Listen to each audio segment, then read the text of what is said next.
ओम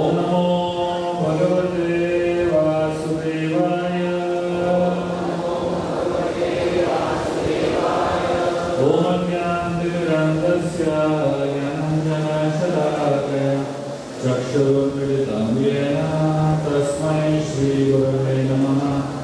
श्रीचैतन्यमनोभीष्टं स्थापितं येन भूतले स्वयं रूपकदा मह्यं ददाति स्वपदान्तिकं।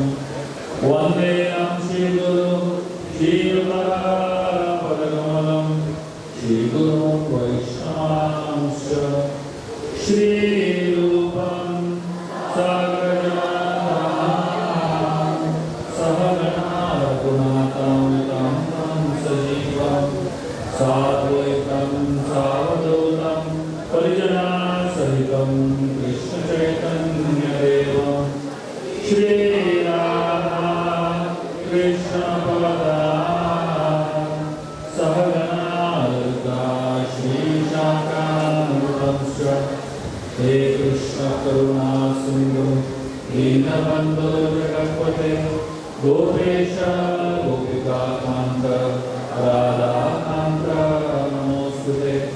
तप्त काञ्चन गौराङ्गी राधे वृन्दावनेश्वरी वृषभानुसुते देवी प्रणमामि हरिप्रिये।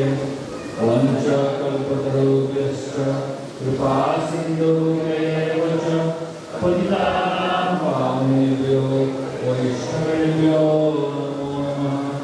जय श्री कृष्ण चैतन्य प्रभु नित्यानंद श्री अद्वैत गदाधर श्रीवासादि गौरभक्तवृंद। हरे कृष्णा कृष्णा कृष्णा हरे हरे हरे राम राम राम हरे हरे। हरे Krishna. We'd like to welcome all of you to today's Shri Krishna Janmashtami Mahamotsav. I'd like to congratulate all of you for being here on this most auspicious occasion. आप सभी लोग आज के दिन किधर भी रह सकते थे, पंजीम में, गोवा में। आप गोवा को हम पूरे क्षेत्र तो नहीं बोल सकते। अब गोवा में हो, जब भी मैं बोलता हूँ लोगों को मैं गोवा जा रहा हूँ तो लोग मेरे को एक अलग ही नजरिए से दिखने लगते हैं, उनको एक बात करने के लिए जा रहा हूँ। तो हम ऐसे जगह पर बैठे हैं जहाँ पे ऑप्शन बहुत है, क्या कर सकते हैं, है ना। तो फिर भी आप इतने तादाद पे यहाँ पे आए हो तो ये बड़ी बात है। आप लोगों को शुभकामनाएँ और बहुत धन्यवाद। तो आज हम जन्माष्टमी महोत्सव के बारे में चर्चा करेंगे। उससे महत्वपूर्ण चीज हम त्योहार क्यों मनाते हैं उसके बारे में चर्चा करेंगे। और जब हमको ये जो सोच है, विचार है त्योहारों के पीछे समझ में आएगा तब हम जन्माष्टमी का महोत्सव भी समझेंगे। भारत में बहुत त्योहार है ना। फेस्टिवल सीजन आते हैं, जैसे रेनी सीजन आता है, गर्मी का सीजन आता है, वैसे फेस्टिवल का सीजन आता है। और एक के बाद एक फेस्टिवल, एक फेस्टिवल खत्म नहीं हुआ दूसरा शुरू हो गया। तो हम इतने सारे त्योहार मनाते क्यों हैं? Why do we celebrate festivals? That's what we will be discussing today. Srila Prabhupada, who is the founder of this song, मुझे इंग्लिश में और हिंदी में दोनों में बोलने के लिए कहा गया, तो मैं बीच में इंग्लिश में बोलूँगा और हिंदी में बोलूँगा, चलेगा। और सबको पीछे तक सुनाई दे रहा है? Okay, good. तो जन्माष्टमी, तो प्रभुपाद जी को, जो हमारे इस्कॉन के संस्थापक आचार्य है, उनका आज जन्मदिन है। श्रील प्रभुपाद जी को किसी ने पूछा कि what do you do for recreation? हंसी मजाक रिक्रिएशन के लिए आप करते क्या हो? तो श्रील प्रभुपाद ने कहा हमारा पूरा जीवन रिक्रिएशन है। हर रोज एक त्योहार है उस में। हम जाने माने त्योहार को सबको मालूम है, लेकिन उसके अलावा हमारे इतने सारे और भी त्योहार होते हैं। सुबह सुबह आप इस्कॉन के मंदिरों में जाएंगे, सुबह सुबह 5 बजे नाचने लगते लोग। मतलब नाच गाना कब होता है लोगों के जीवन में? नाच गाना जो है क्या कोई शादी में होता है, या कोई ओकेजन, या किसी का एनिवर्सरी हो, किसी का बर्थडे हो, तब थोड़ा बहुत नाच गाना हो जाता है ना। साल में एक बार, कई लोगों के जीवन में एक बार नाचते रहते हैं। यहाँ पे इस्कॉन में तो रोज सुबह नाचते, और वो भी 5 बजे सुबह। शाम को नाचा तो समझ में आता है, सुबह सुबह उठते ही नाचने लगते हैं। तो ये नाचना, डांस इज अ फेस्टिवल, है ना। When we dance when we are very happy. We dance when there is an occasion, there is some celebration. And the way Srila Prabhupada has created ISKCON is that we begin every day with a dance. That's why spiritual life is considered to be a very happy life. And for practicing spirituality and for celebrating festivals, you don't need too many things. You can do it yourself. Srila Prabhupada ji आज के दिन 50 साल पहले निकले थे जलदूत में, एक cargo ship में निकले थे अमेरिका प्रचार करने के लिए 50 years back, 1965. And when he was on the cargo ship, it happened to Janmashtami, and he celebrated Janmashtami on the cargo ship. And it's not that he had many people around him. It is not that he had a temple. कुछ नहीं था प्रभुपाद के पास। जहाज में वो अकेले थे, और अकेले पूरा फेस्टिवल सेलिब्रेट किया उन्होंने। रशिया में कई साल पहले जब कम्युनिस्ट रिजाइन था, उस समय केजीबी का बहुत खौफ था वहां पे। केजीबी जो है रशिया का बहुत ही खतरनाक प्रकार का पुलिस एजेंसी होता था, जो लोगों के जीवन में बहुत ज्यादा निरीक्षण करता था। So KGB were told that no one should practice spiritual life in Russia. And उनको बताया गया था कि कोई भी इस्कॉन का व्यक्ति मिलेगा जो जपा कर रहा है, जो कीर्तन कर रहा है, गोली मार दो सीधा। तब सोचिए, मतलब जपा कीर्तन करना वगैरह चलता है तो वहां पे। और बहुत सारे इस्कॉन के भक्त जो थे उनको जेल में डाला गया। हमारे इस्कॉन के भक्त ने किताब लिखा इस पूरे ड्यूरेशन के ऊपर, उसका नाम था salted bread, and it speaks about what the devotees went through in the KGB regime. और बताते हैं कि एक साल जन्माष्टमी के समय many people have been jail, बहुत सारे इस्कॉन के लोग जो है जेल में डाले गए। और वो लोग सोच रहे थे कि जन्माष्टमी जेल में कैसे मनाएंगे। हालांकि ओरिजिनल जन्माष्टमी जेल में मनाया गया था, कृष्ण जन्म हुआ जेल में, है ना। तो उन लोगों को ओरिजिनल जन्माष्टमी है उसका एक्सपीरियंस होगा, उनको ऐसा होगा। लेकिन जन्माष्टमी मनाने के लिए, कोई भी त्योहार मनाने के लिए कुछ तो सामग्री चाहिए, कुछ फल चाहिए, कुछ फूल चाहिए, कुछ लोग चाहिए, कुछ रिसोर्सेस चाहिए। लेकिन यहाँ पे उनके पास कुछ भी नहीं था जेल में। तो इन लोगों ने निश्चय किया कि हम लोग वर्चुअल जन्माष्टमी करेंगे। वर्चुअल जन्माष्टमी मतलब क्या है? आप सोचिए, उनसे हद तक ये लोग जन्माष्टमी मनाने के लिए गए। कुछ लोग, मतलब बहुत सारे लोग भक्त जेल में थे, कुछ लोग जो है वो कीर्तन टीम बन गए, तो एक साइड में बैठ के कीर्तन कर रहे। कुछ लोग जो है अभिषेक कर रहे भगवान का विग्रह नहीं है, पानी नहीं है, कुछ भी नहीं है, लेकिन मन में ये लोग ऐसे खड़े होकर सब जो भी प्रोसेस करते हैं वो सब कर रहे वर्चुअली, मतलब उनके मन में। और कुछ लोग जो है नाच रहे हैं, और एक कोई लेक्चर भी दे रहा है, कुछ लोग फूल का माला बना रहे हैं, कुछ लोग भगवान के ऑल्टर को सजा रहे हैं, कुछ भी नहीं है, लेकिन ये लोग अपने मन में ये सब कर रहे हैं। आप सोचिए, उनको क्या उत्सव का फायदा नहीं मिला? 100% मिला। जो भी हम यहाँ पे कर रहे हैं फेस्टिवल में, वो लोग अपने मन में कर रहे थे।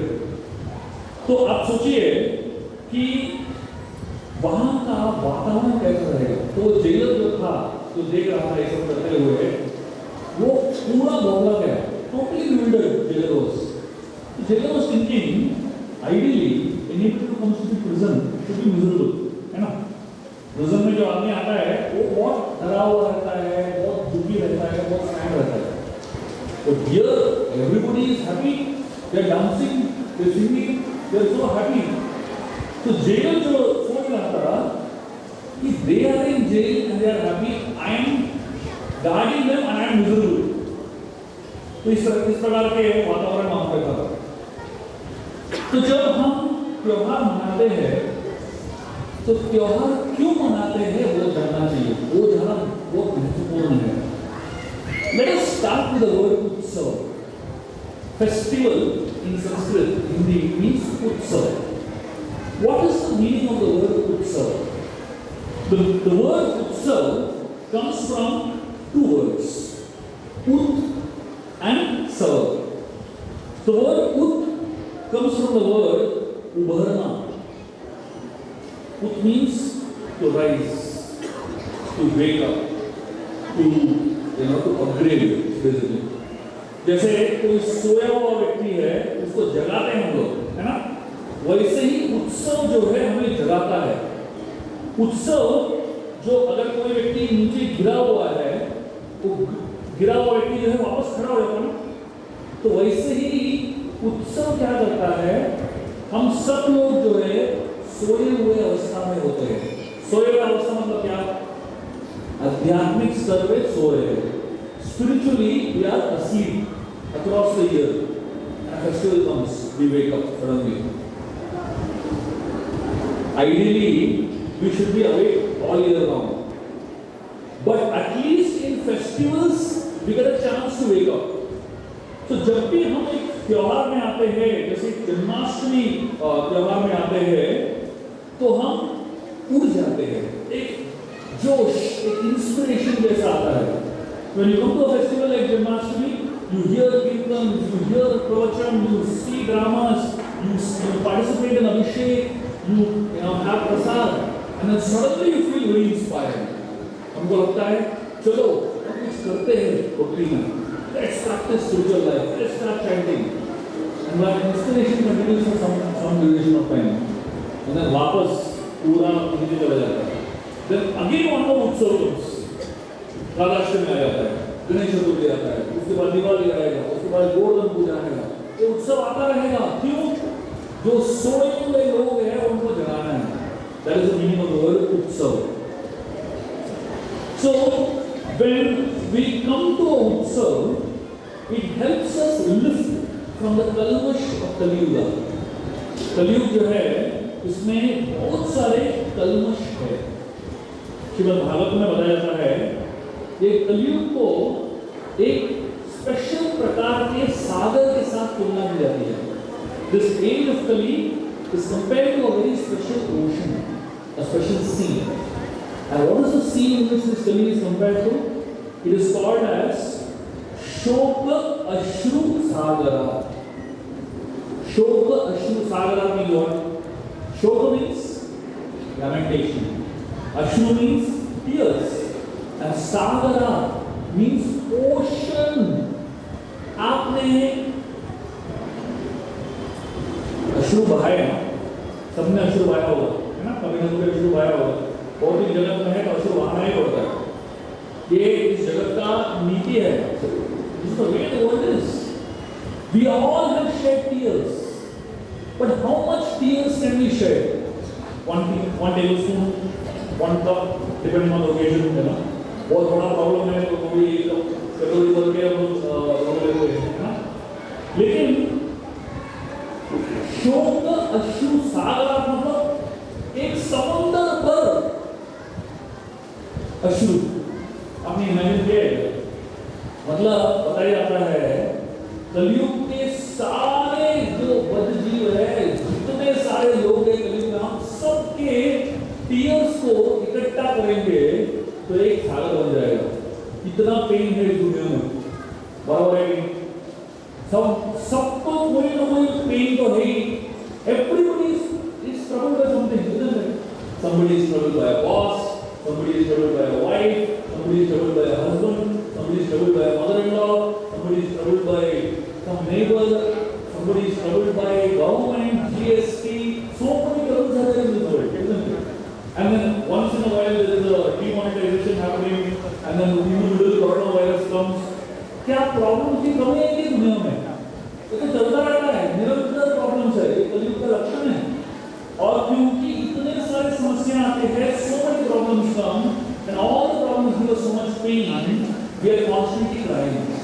And therefore, this word is called Shoka Ashru Sagara. Kalyuga has so many faults, and when you come to Kalyuga, you don't have to search for faults. हर व्यक्ति में गलतियां हैं, हर व्यक्ति में कमियां हैं. In every situation there are faults, and not just faults. There is so much of struggle here. Krishna, the Bhagavad Gita uses the word karishati. Mamayamso jiva loke jiva bhuta sanatana mana shashtani indriyani prakriti sthani karishati. ये karishati का मतलब क्या है? बहुत struggle है इस दुनिया में. There is a lot of struggle, there is a lot of pain, lot of difficulty in this world. And this struggle, when we go through in this world, to help us deal with this struggle, Krishna has given us उत्सव. Problem तो बहुत है, बीच बीच में उत्सव आता है. जब उत्सव आता है, हम सारे समस्याओं भूल जाते हैं और थोड़ा उठ के खड़े हो जाते हैं. We feel good. We feel happy, we dance, we sing, we feel enlightened. एक बार हमारे एक वक्त न्यू वृंदावन गए थे. न्यू वृंदावन जो है अमेरिका में है एक जगह जिसका नाम है वेस्ट वर्जीनिया. वहाँ पे इस्कॉन का बहुत बड़ा एक फार्म कम्युनिटी है. 3000 एकड़ लैंड है वहाँ पे. अब सोचिए अमेरिका में रोटी पहाड़ के ऊपर पूरा पहाड़ अपना इस्कॉन का है. तो वहाँ पे बहुत साल पहले हमारे एक भक्त गए थे और वहाँ जो रहने वाला पुजारी है, एक भक्त है, उसके साथ बातचीत कर रहे थे. पक्का अमेरिकन बॉन्ड उसी देश का बना हुआ आदमी है, लेकिन वो भक्त बन गया, इस्कॉन का हरे कृष्णा वाला बन गया. तो ये भक्त उसको पूछ रहे थे कि आप भक्त कैसे बने? अब आप कहानी बताएंगे. हर व्यक्ति के पीछे एक कहानी है और every devotee, how they became a devotee, there's a story behind it, and it's usually very interesting stories. And this guy's story is really interesting.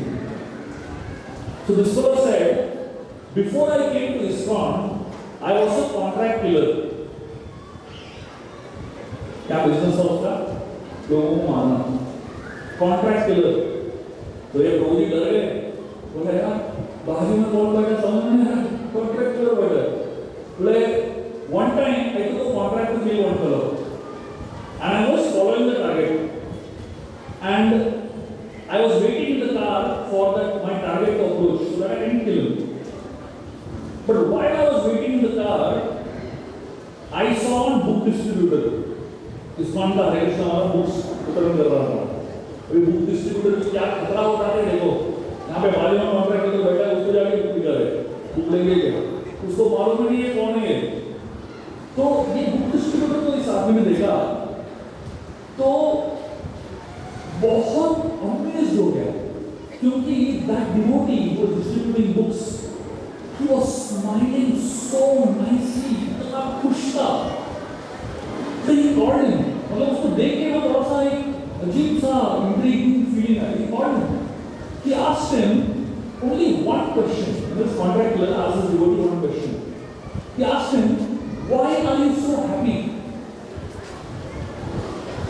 Now ये सवाल का बहुत सारा आंसर हो सकता है ना? He can say, "I eat prasad, इसलिए मैं खुश हूँ," है ना? He can say that, you know, I want to get to the spiritual world. So many answers he can give. But the answer this brahmachari, this devotee gave was a fascinating answer. You want to know what answer he gave? This answer changed this person's life. This devotee told him, I am happy because I have only 2 sets of clothes. मैं खुश क्यों हूँ? मेरे पास दो ही जोड़ी कपड़े। ये answer ने ये आदमी को हिला दिया कि शायद thinking, I have so many clothes, I am not happy. I have so much money, I am still not happy. I am struggling so much to earn more money, thinking that if I have more money, I'll be happy. But this guy has only 2 sets of clothes, and he's so happy. So this person, when he heard this, he was so impressed. He said, I want to come and see what you are doing. उसके बाद जो है इसने contract के लिए छोड़ दिया। अरे कृष्ण भक्त बन गए, मंदिर में पुजारी। तो अगले दिन ये डिवोटी जो है उसको आरती करते हुए देख रहे थे और उसके हाथ में अगरबत्ती का दिया था, आरती घुमा रहा है। तो सोच रहे थे यही हाथ से मारता था लोगों को, लेकिन यही हाथ अभी किसके लिए यूज हो रहे हैं? भगवान की आरती के लिए यूज हो रहे हैं। मतलब एक one question's answer change the perspective of his life. So all of us, when we come to a utsav, when we come to a festival, when we come to a program like this, we are all in a miserable condition. But when we come here and we hear something, कीर्तन सुनते हैं, प्रवचन सुनते हैं, कुछ drama देखते हैं, अभिषेक देखते हैं, भगवान का अच्छे गुणों को देखते हैं, तो somewhere something touches our heart. Somewhere something strikes a chord. And somewhere something uplifts us from the sleeping, fallen condition in which all of us are. And the most amazing thing is, हमको मालूम नहीं है हमको क्या मिल रहा है। एक हमारे डॉक्टर थे, लंदन गए हुए थे और लंदन में एक आदमी को मिले जो हिंदू धर्म के बारे में कुछ भी नहीं जानता था, वो इस्लाम धर्म का पालन कर रहा था।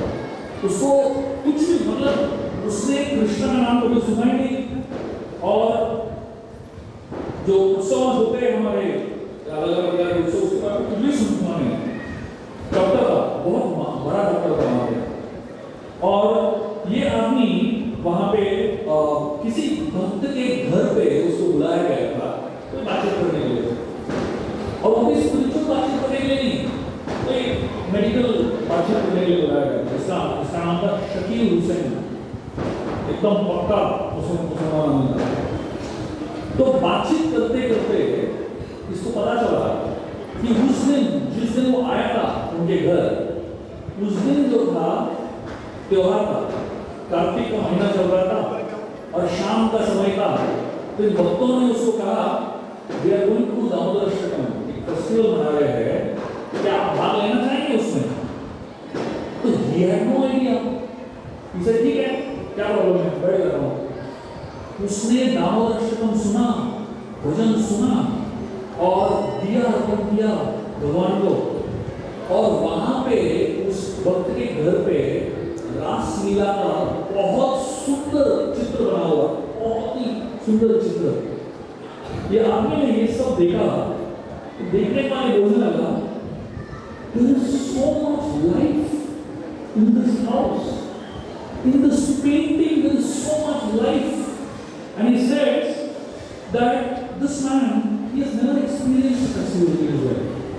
उनके जो फेस्टिवल्स होते हैं बहुत ही ड्राई किस्म के फेस्टिवल्स होते हैं, उसमें कुछ ज़्यादा कलर्स नहीं है, मतलब कपड़े भी एक ही कलर के पहनते हैं, दो कलर के पहनते हैं, उसमें कुछ ऐसा वैरायटी जैसा नहीं है। अभी हमारे ये त्योहार में देखिए कितना वैरायटी है, कितने कलर्स है, कितने सुगंध है, कितने स्वाद है और कितने वैरायटी है सुनने के लिए, अलग अलग प्रकार का म्यूजिक, अलग अलग प्रकार के भाषा हैं।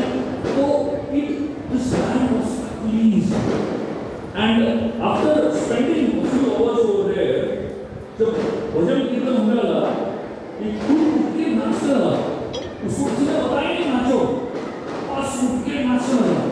वो यार, and then he asked them, do you do this every day? He said, yeah, हम अपने घर पे शाम को रोज कीर्तन करते हैं। And this guy said, that means you have a festival every day in your house. He was amazed. हम लोग जो हमारे पास है we take it for granted. What we have we take it for granted. And we don't understand the power of our festivals. We don't understand the power of what we are holding. And therefore, when we come to Utsav, there are two components to Utsav. The first component of Utsav is the ritual. जो रस्म और रिवाज होते हैं उत्सव में, जैसा आरती होता है, अभिषेक होता है, कीर्तन होता है, ये सब जो है रस्म और रिवाज है। हर उत्सव में अलग अलग प्रकार के रस्म और रिवाज होते हैं। ये एक कंपोनेंट है फेस्टिवल का, कोई भी त्योहार का। This is one component, rituals. The second component of festival, which is more important, is the history behind the rituals, the history behind the celebration, history behind the festival. तो हम कोई भी फेस्टिवल में आते हैं तो उसके पीछे जो रिचुअल्स है उसको देख लेते हैं तुरंत। जैसे होली में एक प्रकार का रिचुअल होता है ना? तो हर फेस्टिवल के पीछे रिचुअल्स है। तो रिचुअल को देखते हैं, लेकिन उसके पीछे जो कारण है, जो हिस्ट्री है, वो कभी हम देखते नहीं। तो इसलिए उत्सव तभी कंप्लीट होता है जब रिचुअल भी हो, उसके साथ उसका हिस्ट्री भी समझे। That is why if you come to any ISKCON lectures, any ISKCON utsav, any ISKCON festivals, you will always find many rituals happening, but along with that you will find at least 49 minutes dedicated to understand the history behind the festival, history behind why we celebrate it. Only when we sit and understand the history behind why we celebrate it, the festival will be celebrated with joy. Today, I am going to share with you all about some festivals that we celebrate on a regular basis. And I will speak about why we celebrate it, and I will speak about a little bit of the rituals behind it also. For example, just some time back, last month, we celebrated a festival known as Julan. Now, Julan is a festival which is celebrated across India, and it is associated with Radha Krishna. And Julan का festival का क्या है महत्व? क्योंकि उस समय वृंदावन में ये जो समय होता है, जुलाई अगस्त का समय होता है, उस समय में वो मतलब सालों पहले बहुत ज्यादा धूप रहता था, to be very hot, and now the gopis would want to find unique ways to make Krishna and Radha happy, and one of the ways they found to make Krishna and Radha happy during the hot season is the swing festival. Radha Krishna झूलन रखते थे और swing करते थे। And what would happen when you swing? आप लोगों ने बचपन में किया होगा स्विंग, और आपके बच्चों करते हैं। सबसे आनंद तो आता ही है, but along with that you get good breeze, हवा आता है ना? तो जितना ज्यादा तेजी से हिलाओ झूले को, उतना ज्यादा हवा आता है। तो origin of this festival was this. अभी लोग भगवान को झुलाते हैं, लेकिन उसको पीछे मालूम नहीं कि क्यों झुला रहे हैं। तो लोगों को लगता है बस ये झूले झुलाना पड़ता है बस। अरे बाबा, उसके पीछे एक कहानी है, हर त्योहार के पीछे एक कहानी है, और वो कहानी जब सुनेंगे ना तो त्योहार में और मजा आता है। जैसे थोड़े समय पहले रक्षाबंधन आया था, तो रक्षाबंधन जो है उसके पीछे कहानी है। सब लोग रक्षाबंधन करते हैं, लेकिन किसी को कहानी मालूम नहीं। मैं आपको एक नहीं, दो नहीं, तीन कहानी बताने वाला हूं रक्षाबंधन का। तो पहला कहानी है जब बलि महाराज वामदेव को देखा, हमने कहा में बलि महाराज वामदेव को प्रसन्न करने के लिए उनको 3 पग जमीन दे देते हैं। He promises him 3 steps of land. Vamadev takes an entire universe away from him. So when Bali Maharaj gives Vamadev 3 steps of land, Vamadev becomes so happy with Bali Maharaj because he has given everything. Yeah? तो बोलते हैं आत्मनिवेदन, सब कुछ दे दिया, अपना निचौड़ कर दिया। तो बलि महाराज Vamdev is so happy, he becomes the doorkeeper of Bali Maharaj house. सुतल लोक में वामदेव वॉचमैन बन जाते हैं। तो यहाँ पे नारद मुनि लक्ष्मी देवी के पास जाते हैं। यहाँ सामने लक्ष्मी देवी है, उनकी कहानी बताना जरूरी है। तो लक्ष्मी देवी के पास जाते हैं नारद मुनि, और लक्ष्मी देवी को कहते हैं, तो नारद मुनि ना थोड़ा सा kind of puts a bit spice into the story, yeah? So he goes to Lakshmi Devi and tells her, hey, your husband is not going to come back. He's got a new job. पुत्र बन गए, पुत्र लोक में, ये वापस आने वाले नहीं है, भूल जाओ नारायण को। तो लक्ष्मी देवी बहुत ही टेंशन में आ गई, ऐसा कैसा हो गया?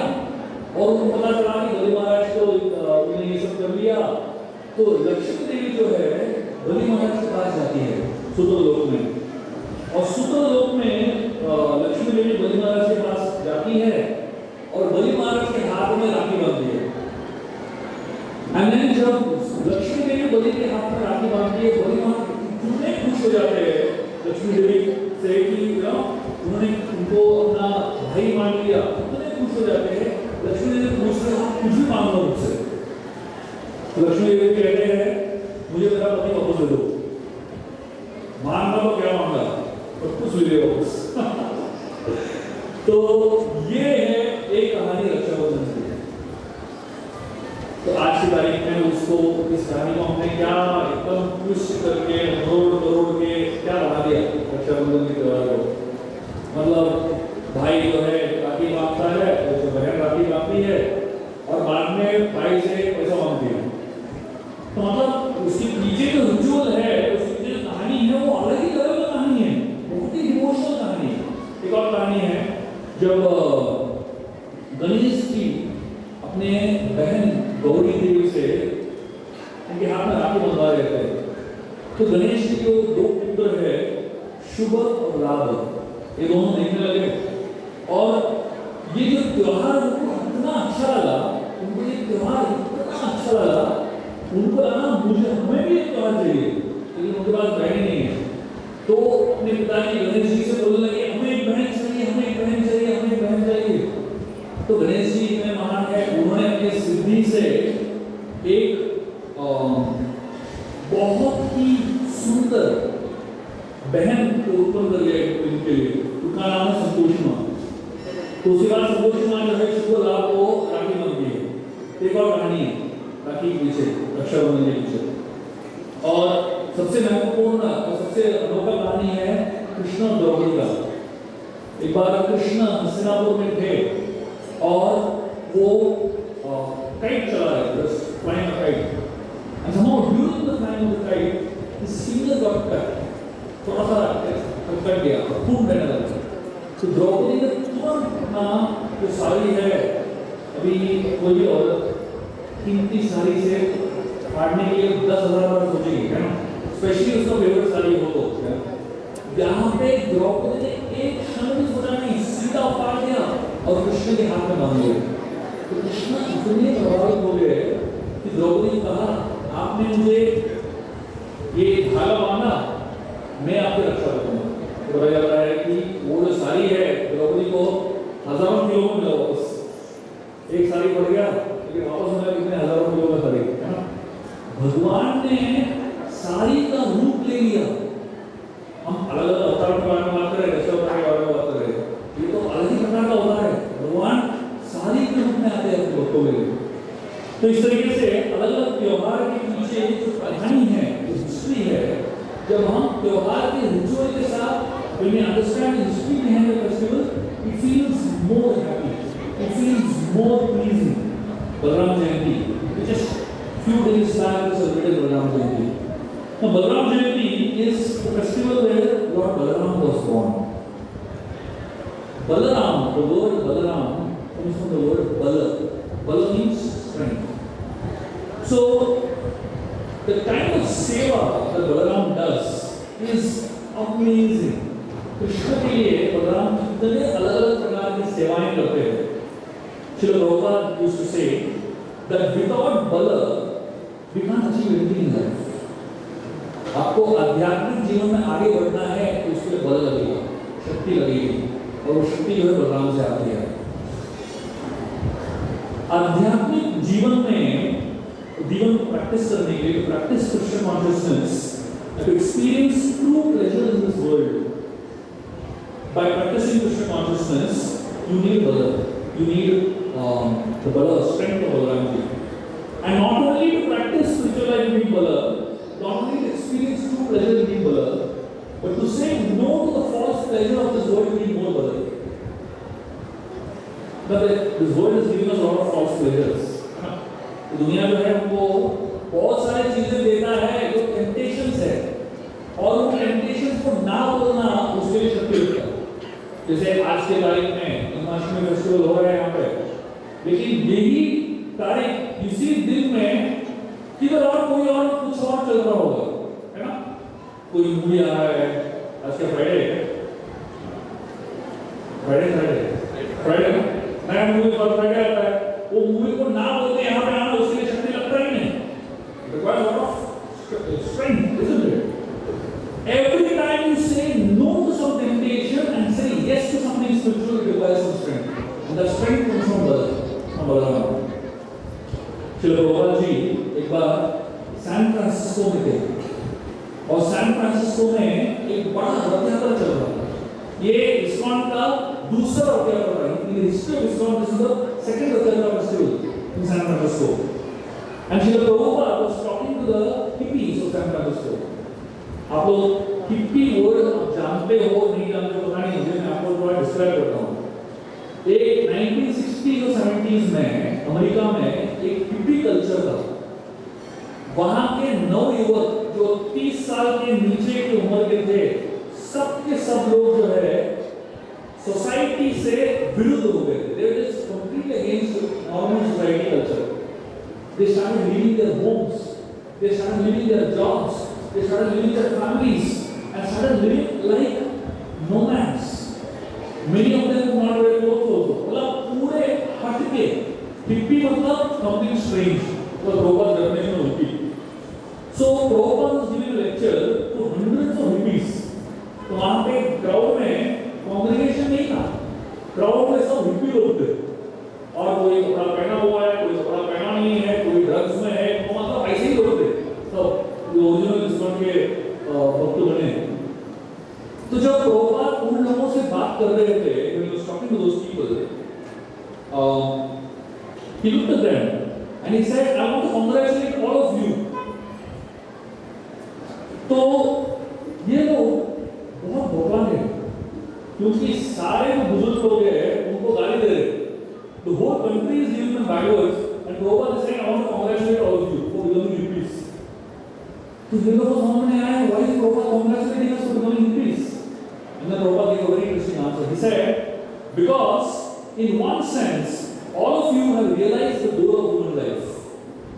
And he said, one of the goals of human life is to be frustrated from this material world. And all of you are frustrated from this material world. तो आप लोग qualified हो भक्त बनने के लिए. So imagine, Prabhupada looking at it like this. So he said, now you have already reached the point of frustration. Now you only have to take up spiritual life seriously. And if you actually look at our lives, everything that we are experiencing in our life, all our relationships, all our jobs, all our finances, every single thing in this world, it leads us to a point of frustration. बराबर है नहीं? है ना? मतलब eventually सब लोग हर चीज से फ्रस्ट्रेट हो ही जाते हैं। लोग अपने पति-पत्नी से फ्रस्ट्रेट होते हैं, बच्चों से आज की तारीख में बच्चों को बड़ा करना ही बड़ा एक काम है। मतलब मैं हमारे प्रभु जी के साथ में आ रहा था गाड़ी में, और वो बच्चा, ओ माय गॉड, 1 घंटा हमने ट्रैवल किया, एक क्षण के लिए शांत नहीं था, not a nanosecond he was quite. और वो भी ऐसा नहीं साधारण हरकत भी नहीं, एकदम फुल एनर्जी हरकत। गाड़ी में उनके गोद में बैठा हुआ था और वो गाड़ी चला रहे, और यहाँ पे फुल डायनामिक काम कर रहे हैं। अब सोचिए, बच्चों में संभालना भी बड़ा काम है ना? तो आज की तारीख में कुछ भी करो, फ्रस्ट्रेट हो ही जाएंगे। तो ये जो है क्वालिफिकेशन है कि start spiritual life. This is a good qualification, good beginning to start spiritual life. The way the world is designed to frustrate us. जो बच्चे स्कूल जाते हैं, क्या फ्रस्ट्रेट होकर बाहर आते हैं, बॉस, है कि नहीं? जो बच्चे कॉलेज जाते हैं, क्या फ्रस्ट्रेट होकर बाहर आते हैं? जो बच्चे young boys and girls fall in love, एक बार शादी हो गया, उसके बाद क्या फ्रस्ट्रेट हो जाते हैं? नया गाड़ी खरीद लिया, इलेक्ट्रिक कार खरीद लिया। हम लोग एक लंदन में एक टेस्ला, अगर आप लोग टेस्ला करते होंगे, अभी तक भारत में नहीं आएगा तो उसका समस्या मैं अभी बता रहा हूँ क्या क्या समस्या होगा। हम लोग टेस्ला से जा रहे थे एक जगह से दूसरी जगह, और फर्स्ट क्लास इलेक्ट्रिक कार है, क्या मजा आ रहा था, वो ड्राइवर हाथ भी नहीं लगा रहा था, बस चल रहा है गाड़ी अपने आप। एक समय के बाद वो टेस्ला के मॉनिटर है उसमें दिखाने लगा 2% बैटरी लाइफ। तो ये प्रभु जी बहुत टेंशन में आ गए, 2% बैटरी में आधा घंटे में किधर पहुंच सकते हो, चार्ज लगाना पड़ेगा। आपको अंदाजा भी नहीं है क्या फ्रस्ट्रेशन है वो, उसको चार्जर नहीं कर रहा था, चार्जिंग पॉइंट किधर एक फाइनली 15 मिनट घूम के चार्जिंग पॉइंट मिला, चार्ज पे लगा, वो काम नहीं कर रहा है, अभी 1% है। आप सोचिए क्या फ्रस्ट्रेशन होगा। टेस्ला 25 लाख दे के अभी वही यूरोस में या डॉलर्स में लेके इतना पैसा दे खरीदा, चार्ज नहीं हो रहा है, वो लगा रहा है, इधर लगा रहा है, उधर लगा रहा है, चार्ज नहीं हो रहा है। उसके बाद कैसे तो बाकी 15 मिनट में कैसे तो एक जगह पहुंच गए, चार्जिंग में लगा दिया, उसके बाद उनका सांस वापस आ गया। तो मतलब कहने का तात्पर्य ये है, the way the material world is designed, it is designed to frustrate you only, and eventually you come to spiritual life. तो मतलब इतना फ्रस्ट्रेट होकर आगे से अच्छा है पहले आ जाओ भाई, इवेंचुअली आना ही है भक्ति में, है ना। तो प्रभु जी को बोल रहे थे, all of you are qualified because you are already frustrated. Balram ji हमें दो प्रकार की शक्ति देते हैं। पहला प्रकार की शक्ति है अनर्थ निवृत्ति से निवारण, get rid of the wrong. So Balaram gives us the strength to get rid of what we don't want or what we don't need. And Artha Pravruti, that means to receive the mercy of the Lord. So these are two roles of Balaram in our lives. And therefore, Balaram takes birth in the womb of Devaki before Krishna. Why? So that he makes the womb of Devaki conducive for Krishna to be born. And therefore, Balaram, he represents the Guru in our life. Therefore, before we bring Krishna into our heart, we should bring the Guru into our hearts. Because Guru makes our heart conducive for Krishna. That is why we celebrate Balaram Jayanti before Janmashtami. So that our heart becomes conducive to receive Krishna. And when our hearts are conducive enough, clean enough, then Krishna comes and resides in our heart. And therefore, this is one of the services that Balaram does. And there is one service that Balaram does even more than this. मैं आपको एक छोटा सा कहानी बताने वाला हूँ। बहुत सुंदर कहानी है कृष्ण की। So when Krishna went to Mathura, comes sent a crew to bring Krishna to Mathura from Vrindavan. तो ये कहानी जो है गोपाल चंपू में बताया जाता है, जो गोस्वामी कहानी बता रहे हैं। पता चलता है कि कृष्ण जब मथुरा पहुंचे तो वो बहुत टेंशन में थे। क्या टेंशन में थे? What tension was Krishna in? Was he tensed about the fight that is going to happen? उसको मारना है, चाणूर मुश्किल को मारना है, वो टेंशन है। नहीं, उनको वो फर्क नहीं पड़ा। वो फाइट तो है उनके लिए इम्पोर्टेंट ही नहीं था, उसमें कोई टेंशन वाली बात थी नहीं उनके लिए। उनके लिए क्या टेंशन था मालूम है? His tension was how to send the Brajvasis back. नंद महाराज, यशोदामाई, सारे ब्रजवासी जो है वो वृंदावन से मथुरा आ गए। अभी उनको बोलना है वापस चले जाओ, और कृष्ण उनको बताना है कि मैं वापस वृंदावन कभी आने वाला नहीं हूँ। तो कृष्ण सोच रहे थे, कृष्ण इतना टेंशन में थे कि इनको कैसे समझाएंगे। तो Krishna started speaking to Nanda Maharaj, and he started giving him hints. He told Nanda Maharaj, now you can go back. The Mathura Vasis want you to stay for a few more days. तो नंद महाराज बोलते okay, I also stay. कुछ लोग हैं ना, उनको hint समझ में आता है।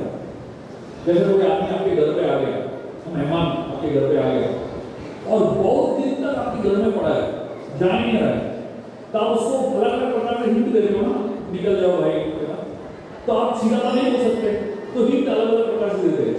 पहला क्या हिंट होता है? सब्जी गर्म नहीं है। तो पहले दिन सोचता है सब्जी हमेशा इतना गरम आता है, आज क्यों गर्म नहीं है?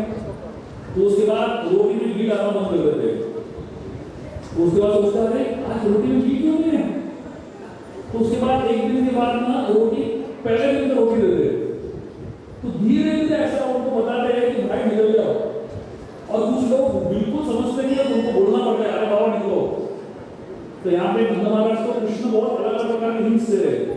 He's telling him, the Mathura Vasis want me to stay here. So Nanda Maharaj said, no problem, you manage to also stay with you. Krishna को बोलते हैं कि no, they are only asking me to stay. They have not made arrangements for other people. Nanda Maharaj said, no problem, these things are high, we manage, don't worry. So Krishna says, if you stay here in Mathura, who will take care of Mother Yashoda? Nanda Maharaj said, don't worry, Yashoda also coming here only. Next train पकड़ जा रही है। तो कृष्ण बोलते हैं अरे Nand Yashoda both are here, who will take care of our cows? हमारे 9 लाख गायें हैं, what about them? नंद महाराज तो बहुत स्मार्ट है, कृष्ण की बात है ना। तो नंद महाराज कृष्ण को कहते हैं, do you think the cows will be happy without you?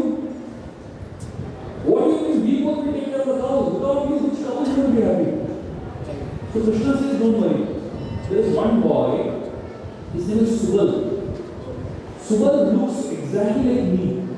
दिखने में मेरे जैसे दिखता है, तो आप सुबह को लेके जाओ, गाय को लगेगा नहीं हूँ।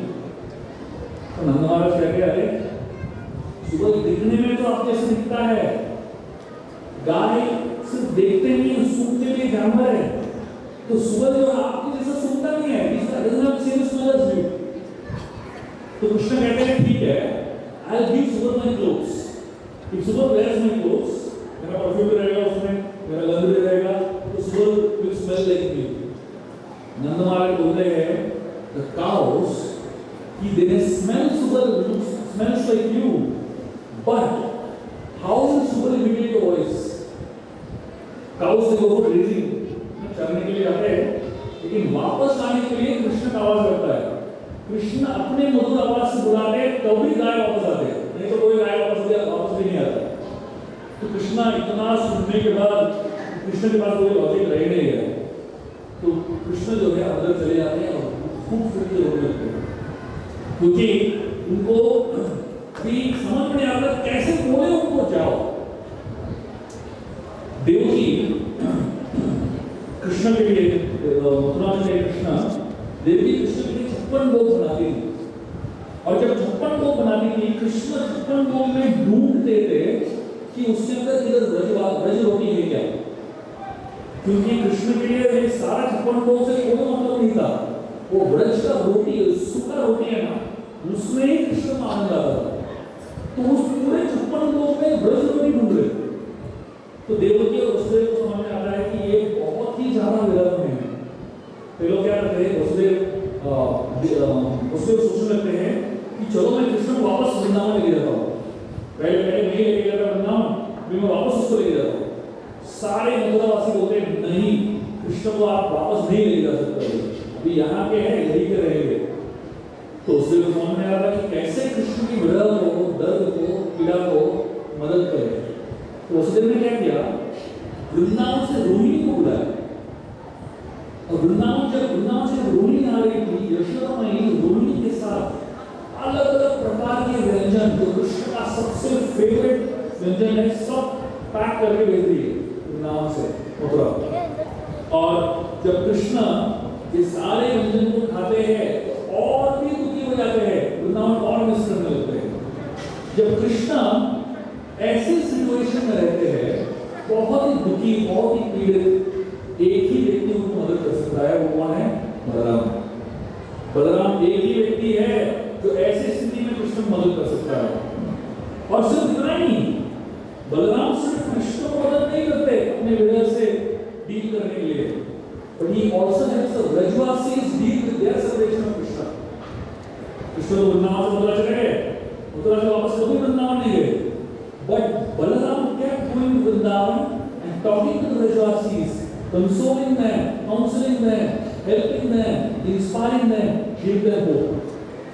These are the two services of Balaram. Remind the divinities about Krishna and remind Krishna about the divinities. And these are the two roles of Guru in our lives. Guru का दो प्रमुख कार्य क्या है, दो प्रमुख roles क्या है? He reminds us of Krishna and he reminds Krishna of us. Both are important, isn't it? To remind us of Krishna is important, but also to remind Krishna of us is more important. Prabhupada ji एक बार Australia में थे, Auckland करके एक जगह था, जहाँ पे राधा कृष्ण की विग्रह की स्थापना किया हुआ था, और वहाँ पे ऑस्ट्रेलिया में कोई भी सीनियर भक्त नहीं था, सब नए भक्त बने थे, और किसी को विग्रह का वर्शिप करना मालूम नहीं है, किसी को कोई भी विधि मालूम नहीं है, तो सबके सब नए हैं। और प्रभुपाद को ऑस्ट्रेलिया निकलना था, लौट जाना था बहुत अर्जेंटली। प्रभुपाद भगवान के सामने खड़े हो गए और भगवान को बोलने लगे कि भगवान आप इस पुजारी को रक्षा करो। But usually the pujari takes care of the Lord or the deities. Here, Prabhupada is telling the deities, you take care of the pujari. क्या हालत है? क्यों? Because this is the role of the Guru. The role of the Guru is to tell the Lord to take care of us, and the role of the Guru is also to tell us to take care of the Lord. तो दोनों जो है गुरु का role है, बलराम का role है। इसलिए बलराम को बहुत महत्व दिया जाता है स्पिरिचुअल लाइफ में। और बलराम के बाद कृष्ण का अवतरण होता है, कृष्ण का जन्म होता है। बताया जाता है कि इस उत्सव के साथ क्या दिव्य उत्सव दिया है भगवान ने हमें, है ना? मतलब आप सोचिए, अगर ये सारे उत्सव भगवान ने दिए नहीं तो हम क्या करते जीवन में? तो यहाँ पे बताना है कि जब भी भगवान अवतरण होते हैं, जैसे दशावतार में देखते हैं, कूर्म के रूप में आते हैं, मत्स्य के रूप में आते हैं, वराह के रूप में आते हैं, तो क्या आपने सुना कि मत्स्य के पापा है, मम्मी है? Have you ever heard father of Matsya? Have you ever heard father of Kurma, tortoise? कछुआ है उनका पिताजी, कभी नहीं सुनेंगे। बहुत सारे अवतार में कृष्ण के माता पिता है ही नहीं, सॉरी जैसा बाकी अवतार में मत्स्य कूर्म वगैरह इनके अवतार ही नहीं है। लेकिन जब भगवान नरसिंह रूप में आए, उनको एक बहुत बड़ा एक्सपीरियंस हुआ, अनुभव हुआ। What is Nrsimha's experience? Nrsimha experienced Prahlad. When he saw Prahlad and he saw the kind of love and affection he has towards Nrsimha, Nrsimha suddenly felt, I also want to experience what Prahlad experienced. Prahlad looks at me like a father. He is putting garland on me, and Nrsimha Prahlad को गोद में बिठाते हैं और he is licking Prahlad, giving him vassalya prem. So Nrsimha starts thinking, if I want someone to love me like this, whom do I have? I mean, Nrsimha के बाप कौन है? खंबा है, वो खंबा बड़ी प्यार लगेगा नरसिंह को, तो नरसिंह सोचने लगे, मुझे प्यार करने वाला कोई नहीं है। मैं तो अपने बच्चों को प्यार करूंगा, लेकिन मुझे भी प्यार करने वाला तो होना चाहिए। उस अवतार के बाद, नरसिंह अवतार के बाद जो भी अवतार लिया भगवान ने, हमेशा माता पिता थे। बाकी सारे अवतारों के, राम हो, बलराम हो, कृष्ण हो, सारे अवतारों के माता पिता है, क्योंकि उनको वात्सल्य प्रेम का अनुभव करना है। इसलिए जब कृष्ण आते हैं हमारे जीवन में, कृष्ण आते हैं इन त्योहारों में, एक तो त्योहार उत्सव को जन्म देते हैं, तो भगवान के जन्म के साथ साथ एक उत्सव भी जन्म देता है, और वो उत्सव जो है हमारे जीवन में बहुत होप लेकर आता है। The festival brings hope to our lives. The festival brings inspiration to our lives. The festival brings a lot of color into our life, a lot of variety into our life, a lot of happiness into our lives. Krishna is the God of festivals. And Krishna does so many pastimes, and every pastime itself becomes a festival. For example, जब भगवान छोटे से बच्चे के रूप में थे, वो अलग अलग घरों में माखन चोरी करते थे। तो एक संत थे जो वृंदावन में रहते थे। इस संत को सपने में एक अलग प्रकार का सपना आया, और इस सपने में इस संत ने एक ऐसा चीज देखा वो भूल नहीं पाया। सबको वृंदावन में बोलने लगे, कृष्ण का 4 हाथ है, कृष्ण के 4 हाथ है बोलने लगे। तो बाकी लोग बोलने लगे, संभव कैसे हो सकता है, कृष्ण के 2 ही हाथ है ना? बाकी विष्णु के अवतार को देखेंगे तो 4 हाथ हो सकते हैं, लेकिन कृष्ण के कितने हाथ है? 2 ही हाथ है। तो ये बोलने लगे, ये संत बोलने लगे, नहीं नहीं नहीं, मैंने देखा है कृष्ण के 4 हाथ है। अभी इनको समझ में आया कि बाकी लोग उनका बात सुन नहीं रहे।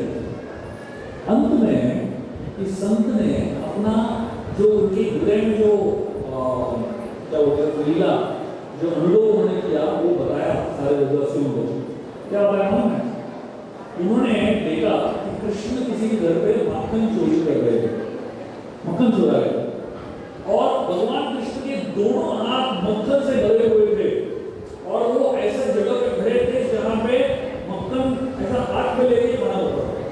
तो दोनों हाथ मक्खन के मक्के के अंदर और दोनों हाथ से भगवान मक्खन खा रहे हैं। जब ऐसा स्थिति है तब भगवान कृष्ण का धोती निकल जाता है। अभी आप लोगों में से कितने लोगों ने धोती पहना है मालूम नहीं, लेकिन धोती पहन के घूमना बहुत रिस्क वाला मामला है। अगर आपको बराबर धोती पहनना नहीं आता है तो, मतलब शुरुआत में जब मैं धोती पहनता था, मैं हमेशा एक हाथ ऐसा पकड़ के जाता था, मतलब कुछ भी हो सकता है, एक हाथ पे टिका हुआ है धोती पूरा, मतलब whole show is on one knot, वो एक गांठ निकल गया खत्म, विश्व को दर्शन, सबको दर्शन हो जाएगा। तो यहाँ पे कृष्ण खड़े, दोनों मक्खन हाथ में है और उनका धोती निकल रहा है पीछे से।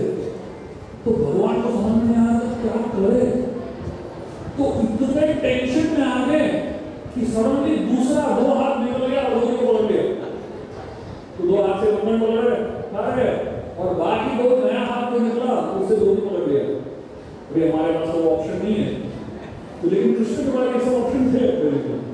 उस समय के बाद ये जो संत थे जिन्होंने ये कहा, इनका नाम पड़ गया चतुर्भुज बाबा।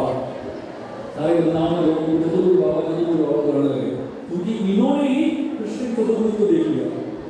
तो कहने का तात्पर्य यह है, हम सब भगवान को महसूस कर सकते हैं अपने हैसियत से, अपने अनुभव से।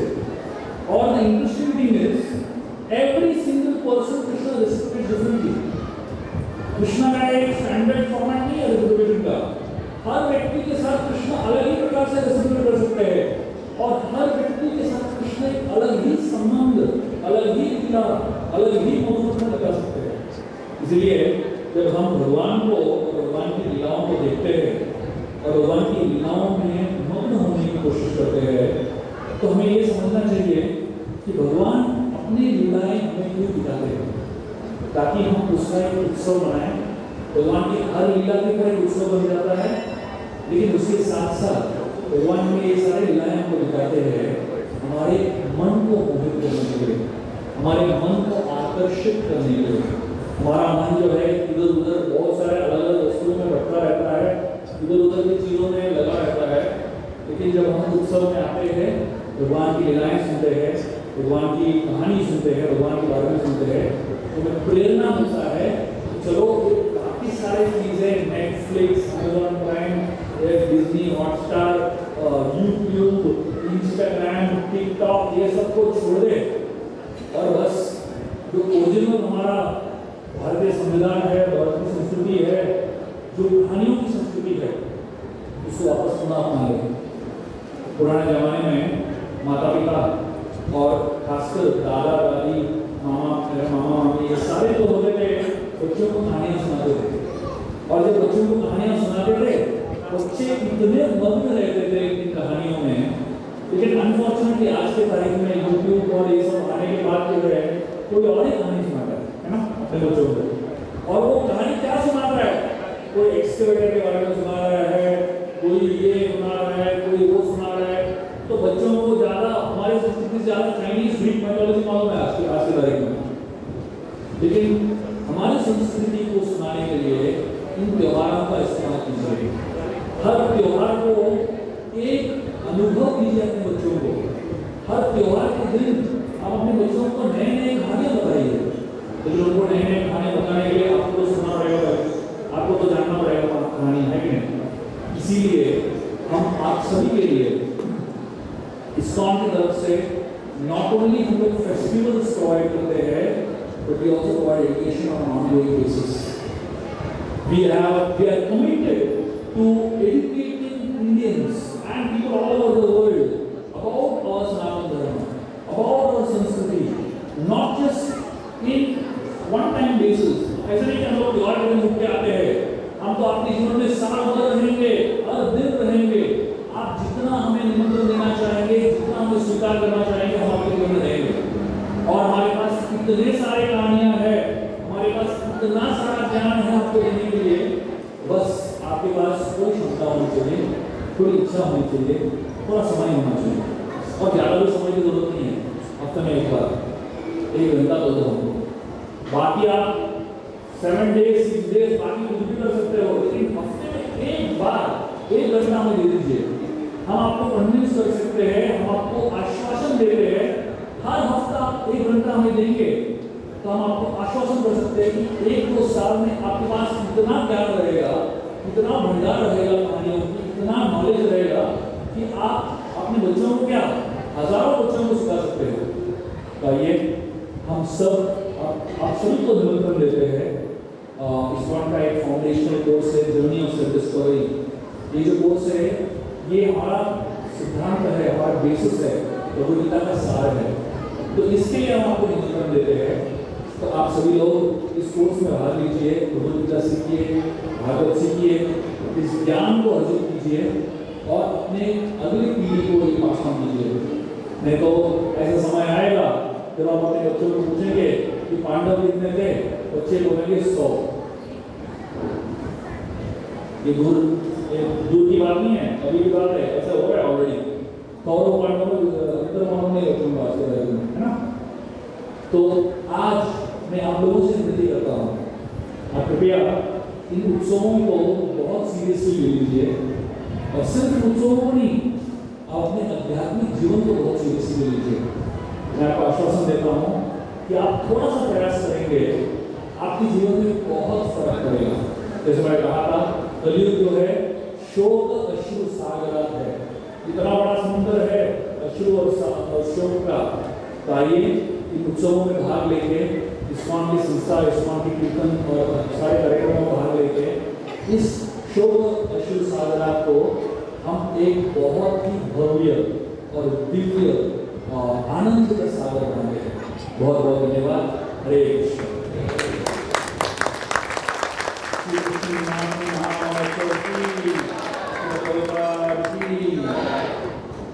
प्रभु जी, आपको सुनना एक उत्सव का हमारे लिए बहुत बहुत शुक्रिया।